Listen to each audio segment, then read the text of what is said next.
रावण थोड़े से चर्चाएं जरूर करेंगे टीम्स के बारे में। जैसे एलओसी को आप ले सकते हैं, उनके साथ साथ हमने लाइफ क्राफ्ट के बारे में बहुत बात करी थी। अल्फा, उन्हें भी आप खेलते हुए देख सकते हैं। और रश पॉसिबल मिजोरम, मुझे एक बार के लिए लगा था कि अल्फा वो फंस गए पर ऐसा नहीं हुआ। उन्होंने सामने आते हुए खिलाड़ी को देखा, उनको एलिमिनेट करा गया है। हालांकि अभी तक एलिमिनेशन हुआ नहीं, खिलाड़ी को बस नॉक किया था।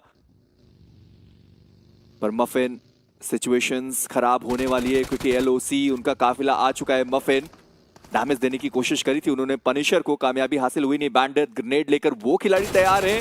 और लियो को आप देखें कि वो नीचे थे और वो चहलकदमी कर रहे थे और उसके चलते बैंडिट वो ग्रेनेड उनकी तरफ डालने की कोशिश थी।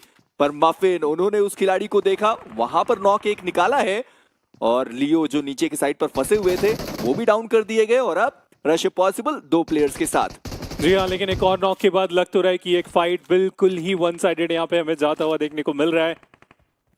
एक एक करके प्लेयर्स को यहाँ पे समाप्त करें, लेकिन रिवाइवल का डिसीजन क्या इस मूवमेंट पे एक सही कॉल हो सकता है? जी हाँ, काफी बेहतर वो रिवाइवल की तरफ जा चुके हैं। साथ ही साथ अल्फा, इनके पास अच्छा वेपन है, ये स्प्रे कर सकते। क्या उन्होंने फुटस्टेप को नहीं सुना? बट उसके बाद भी जो एक आसान सा मूवमेंट था यूज किया है।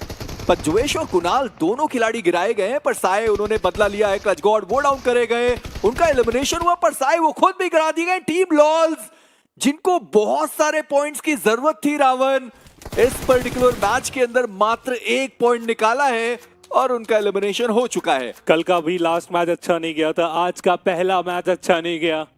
क्या चल रहा है टीम लॉल्स के अंदर? क्योंकि इस तरीके से अगर हर मैच आप गवाते चले जाओगे तो मुश्किल होगा। मुश्किल यहाँ भी हो रहा है। गुजरात टाइगर, उन्हें रीसेट करने का जो मौका चाहिए था वो वहां पे इन्हें मिला नहीं। कुछ स्प्रे, कुछ ग्रेनेड्स, जिसके कारण वो यहाँ से हमें बाहर होते हुए देखने को मिल जाएंगे। बट लाइफ क्राफ्ट इतना अच्छा गया नहीं है। बट जेनेसिस, शैडो, क्या ये अच्छी शुरुआत इनके लिए है? क्योंकि मुझे लग तो रहा है कि अब उन्हें कम बैक करने का तो मौका नहीं देना चाहेंगे ग्लिचेक्स रिबॉर्न। जी हाँ, पर जेनेसिस ओवरऑल स्टैंडिंग में पहले से ही बहुत ऊपर है। पर रैल्फ, अभी तक उन्होंने साइरेक्स को देखा नहीं है। जी हाँ, उनकी पोजीशन उनको बिल्कुल भी नहीं पता होने वाली। और साइरेक्स, उनके पास मौका है कि वो रैल्फ को डाउन कर पाए। पर आप देखिए रॉ, उनका आगमन हो चुका है। अभी तक वो टीम बहुत ज्यादा जोन के बाहर थी। बैक का एक मोलोटॉव आया, अभी वो डाउन कर दिए गए। साइरेक्स वो फिनिश निकालना चाहते हैं, पर रेक्स वो भी डाउन कर दिए गए साइरेक्स के द्वारा। और एक और खिलाड़ी को डाउन किया गया है, ग्लिचेक्स रिबॉर्न, जिनके पास मैन एडवांटेज सबसे ज्यादा था। वो अचानक गिरते हुए आपको दिखाई दिए। 2 खिलाड़ी गिरा दिए गए।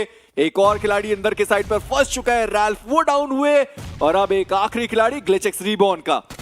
उन्हें भी यहाँ पे जल्द से जल्द ढूंढ के खत्म करने की यहाँ पे कोशिश की जाने वाली है। इस खिलाड़ी ने तो हमें पहले दिन से ही सरप्राइज करके रखा था अपने इंडिविजुअल परफॉर्मेंस के साथ। और यहाँ पे मुझे लगता है कि फिर से वो हल्की फुल्की झलकियां यहाँ पे दिखाना चाहेंगे। Akshat is the last man standing for Glitchex Reborn. क्या ये वहां से करके जाने वाले? क्योंकि सामने से आप देखिए एक के बाद एक प्लेयर्स आते ही चले जाएंगे। लेकिन अक्षत है, संभल के रहिए। डीबीएस भी उनके पास हम देख पाएंगे। सामने से S2L के मैं देख रहा हूं कौन बेहतर कनेक्शन बनाएंगे, उसके ऊपर चीजें निर्भर करने वाली है। और दूसरी तरफ से वो ग्रेनेड्स भी प्लान किए जा रहे हैं, तो आसान रहेगा नहीं। पीछे अगर आप देखें जेनेसिस भी इंतजार कर रही है, वो अपनी बारी की यहाँ पे इंतजार जरूर करना चाहेंगे।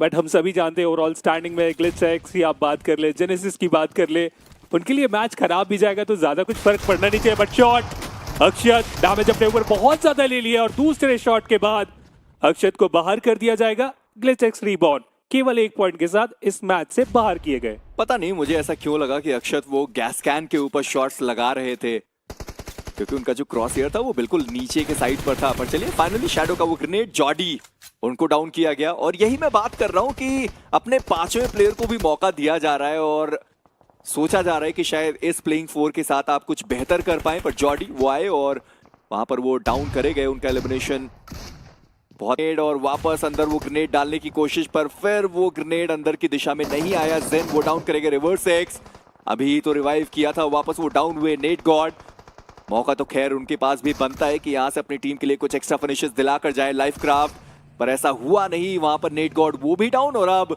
श्रेयम बचते हैं एक आखिरी खिलाड़ी, और सबसे पहले ग्रेनेड से स्वागत किया गया है। खिलाड़ी को बाहर निकल जाएगा। पर अब वो जो फाइट अधूरी रह गई थी उसकी शुरुआत होने वाली है, जहां पर नेट FPS वो नीचे बैठे हैं। अभी वो आपको ऊपर दिखाई देंगे। और अभी उनके सामने से एक खिलाड़ी निकलता हुआ, एक खिलाड़ी को डाउन किया, दूसरे खिलाड़ी को भी उन्होंने डाउन कर दिया। टीम जेनेसिस, उनके पास मैन एडवांटेज था, पर अब 2 खिलाड़ी उनके डाउन है। और अब उनके सामने दो खिलाड़ी और आपको दिखाई देंगे पर नेट FPS वो भी डाउन कर दिए गए।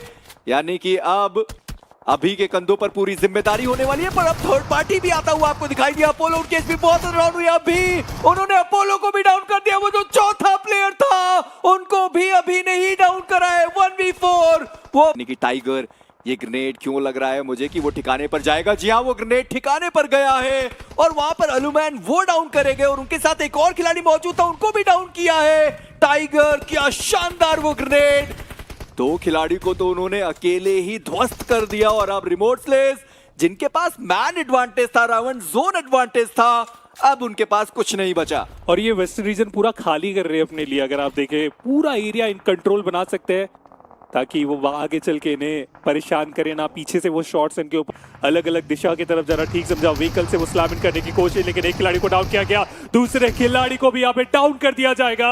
1v2 की सिनारियो, लेकिन जाते जाते नुकसान। सेंटर पे वो बैठे हुए, बाकी सारी टीम सदर्न साइड और वेस्टर्न साइड में हमें फाइट करते हुए देखने को मिल रहे हैं। उनमें से एक वांटेड स्प्रे इनके ऊपर हमें आता हुआ देखने को मिला और वो SBA की तरफ से ही था। लेकिन ये ग्रेनेड तो आप देखिए, ज़ारोगॉड को यहाँ पे डाउन किया जा चुका है, लेकिन फिर भी वो एंगल मिल गया। वांटेड को यहाँ पे डाउन किया जा चुका है। रिवाइवल की जरूरत पड़ेगी। सुपर बॉय थोड़ा पीछे खेल रहे ताकि वो कवर फायर यहाँ पे दे पाए, लेकिन इनके सामने भी एक चुनौती है। SBA उनको देख सकते हैं, कभी भी उन्हें भी डाउन किया जा सकता है। हालांकि वो हल्का सा डिप है जिसके पीछे वो छुप के इंतजार करेंगे, लेकिन आप सामने देखें वांटेड को तो बाहर भी कर दिया गया SBA की तरफ से। पर 120 XTZ रावण इस मैच में 5 फिनिशेस हैं उनके पास और अच्छा जोन का एडवांटेज भी व्हाइट टाइगर। इसी बीच वो नॉक हुए हैं। रिवाइवल के लिए जिमी उनके करीब, पर सुपर बॉय एक और ग्रेनेड के साथ तैयार। ग्रेनेड अंदर की साइड पर डाला है पर SBA उनसे बच के रहने की जरूरत है। स्टोन भी जमाई, उन्होंने गाड़ी आगे निकाली पर सुपर बॉय उन्होंने देख लिया। बैड ओपी उनको भी स्पॉट किया गया है पर नॉडी वो ओपन में आए और ओपन में आके स्मोक के अंदर वो खिलाड़ी रुक गया। डैमेज उनको बहुत पड़ा है और बग्गी के नीचे से भी शॉट्स तो कनेक्ट होंगे ही होंगे। नॉडी वो गिराए गए और अब बैड ओपी वो एक आखिरी खिलाड़ी है अपनी टीम से। वहीं पर दूसरी तरफ राइवल एपेक्स, उनके भी कई सारे खिलाड़ी डाउन हुए और अब टाइगर एक लौते खिलाड़ी है अपनी टीम से। और वो भी यहाँ पे ट्राई करेंगे कि ज्यादा से ज्यादा प्लेसमेंट पॉइंट यहाँ से निकाल के जाए। वो सैंडविच हो गया अगर आप देखें। अरुणाडु टाइगर वो बैड ओपी के थोड़ा डाउन करेंगे। व्हाइट टाइगर उनका एलिमिनेशन हुआ। बिग ब्रदर्स अभी भी 2 प्लेयर्स के साथ बची रहेगी पर अभी वो खिलाड़ी अभी भी इस मैदान के अंदर है और उन्होंने जैक्सन को डाउन किया है। एलिमिनेशन खैर वो नहीं ले पाए, उसके पहले विशु ने उनको देखा। बैड ओपी उनका एलिमिनेशन। अरुणाडु ई-स्पोर्ट्स एक और प्लेसमेंट पॉइंट मिला है पर फिनिशेस नहीं मिले। देखते हैं कि अब बिना फिनिशेस के कितना बड़ा जंप उस ओवरऑल स्टैंडिंग में यहाँ पे लगा सकते हैं। जरूरत है पॉइंट्स की और इस तरीके के मैचेस जाएंगे तो पॉसिबल होगा नहीं। बट ये ग्रेनेड काफी कमाल का हमें देखने को मिला। SBA की तरफ से परेशान करके गए यहाँ पे SBA और बिग ब्रदर, जिन्हें भी देखा जा रहा है उन्हें खत्म किया जा रहा है। टाइगर को भी यहाँ पे खत्म कर दिया गया। हारे का भी सफर तीसरे स्थान में आके समाप्त हुआ। बची हुई 2 टीम, एक प्रॉपर 2v2 की बैटल हो सकती है, लेकिन बिग ब्रदर ये रिवाइवल एग्जीक्यूट करना इतना आसान हो नहीं रहा है क्योंकि सर्कल का श्रिंक हम देख पाएंगे 1 मीटर अभी भी दूर है। चलिए वो फाइनली 1 मीटर आगे, बट अब तो अंदर जाइए। क्लोज कॉल, 4 फर्स्ट एड हम इनके पास देख पाएंगे। SBA अभी उनके पास एक बेहतर मौका कि वो चिकन डिनर निकाल के जा सकते हैं, लेकिन एक बार फिर से आखिर सेकंड में उन्होंने बोला रुकिए अभी रिवाइव देता हूं आपको। एक सेकंड्स बचे हुए थे पर वापस से उन्होंने रिवाइवल छोड़ दिया। जिमी अब उन्होंने कहा भाई रहने दो, बहुत हो गया, अब आप चले ही जाओ। और ये 2 ऐसी टीम है जो ओवरऑल स्टैंडिंग में टॉप पर हैं, उनको कुछ एक्स्ट्रा करने की जरूरत थी नहीं, पर फिर भी वो दोनों चिकन डिनर के इतने करीब।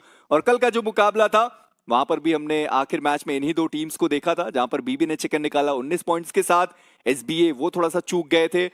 इस बार SBA की बारी है कि आज के दिन की शुरुआत चिकन डिनर के साथ किया जाए और जिमी को बहुत आसानी से उन्होंने देख लिया। हालांकि शयान को जिमी ने भले ही डाउन किया हो, पर ये चिकन डिनर जाता है SBA के खाते में और फिनिशेस की तो खैर कोई भी कमी नहीं। SB ने तो बहुत अच्छा खेला, बिग ब्रदर ई-स्पोर्ट्स ने तो बहुत अच्छा खेला, बट जो टीम्स मजदार में फंसी हुई थी उनमें से